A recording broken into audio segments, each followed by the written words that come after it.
Broadband is an always-on, high-speed connection to the internet. Several types of technologies can be used to deliver broadband, including copper wires, coaxial cable, fiber optic lines, satellite, and mobile and fixed wireless networks. To make use of available broadband, users must be able to connect a device to a service. Examples of devices include a computer, a tablet, a smartphone, or an internet-ready appliance such as a TV, a camera, or a thermostat. Not all broadband services are equal. An important difference between services is the connection speed. Download speed is the measure of digital content that can be transmitted per second from the internet to a user's device. Upload speed is the reverse connection, the amount of digital content that can be sent per second from a user's device to the internet. The Federal Communications Commission, the FCC, defines a standard connection speed of 4 megabits per second down and 1 megabits per second up. Connection speed is a key factor in what users can do with broadband. For example, a 1 megabit download speed is adequate for most basic email applications and web browsing. Streaming movies and two-way gaming applications require at least a 6 megabit download speed. Applications for telecommuting, distance education, and telemedicine require download speeds in excess of 10 megabits per second. Factors that affect broadband availability. It is expensive to build and maintain any type of broadband network. Depending on the technology type and the size of the service area, the cost to build a network can easily reach hundreds of millions of dollars, if not more. Understandably, providers build in areas where sufficient demand will provide a return on their investment. Common factors that providers consider when choosing where to invest include population density, demand for services, and existing infrastructure that can be leveraged to support their network.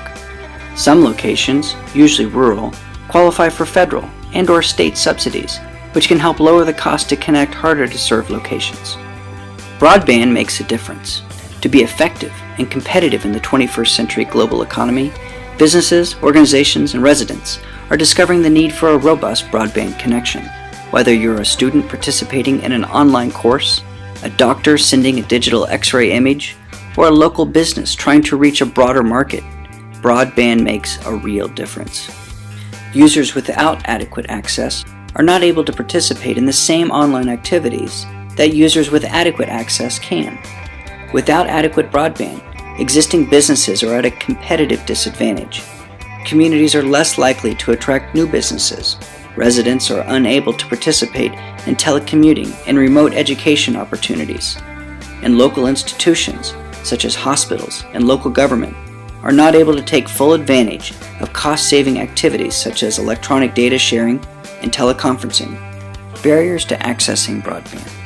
Even if an adequate connection is available, additional barriers remain. The first barrier is cost. Broadband isn't free. It costs money to subscribe to a broadband service. As you might expect, the higher the download and upload speeds, the more the service costs. And the cost of comparable services differs from location to location, depending on the carrier and technology type. A second barrier is having access to an internet-ready device. And a final barrier is having a working understanding of how to use the device. Applying broadband. Accessing broadband is not a goal, it's a tool. It's what can be accomplished with broadband that is a goal. There are thousands of ways broadband can be applied. The best applications depend on what the user is trying to do. For a student, the goal may be accessing information to study for an exam, write a paper, or prepare an assignment. For a senior citizen, the goal may be communicating with family, friends, or their doctor. For a small business owner, the goal may be reaching new customers or getting better data on market conditions. A common value of all broadband applications is the immediate ability to access data and communicate with others across any distance at a fraction of the time and expense it would take to do so otherwise. Being proactive. The first step to applying broadband to achieve any goal is having access. If you live in an area where adequate broadband is not available, there are things you can do. It's important to know the facts about the existing broadband services currently available to your community. Define why the current services are inadequate and what services you need today, as well as the foreseeable future. If you can describe what you can't do with available broadband, you will probably discover you're not alone. Other members of your community may have similar demand. Assemble a local working group to champion your community's broadband needs. A proactive step you can take is to document demand, building awareness in your community about what broadband is and why it's important. You might create more demand. Assess how many potential subscribers are in your area, what type of service they need, and how much they're willing to pay for it. Establish what community goals can be achieved if adequate broadband service were available. Goals might include improved educational opportunities for the community's youth, workforce development training for adults, recruit and retain businesses, or lower the cost of healthcare delivery. Constructively engage providers currently serving your community, as well as other providers who might be interested. Discuss your community situation with state and local elected officials. While you may not be able to build an adequate broadband network on your own, you can help build a compelling case for it to be built. The most effective case may be an economic case. Think about tomorrow.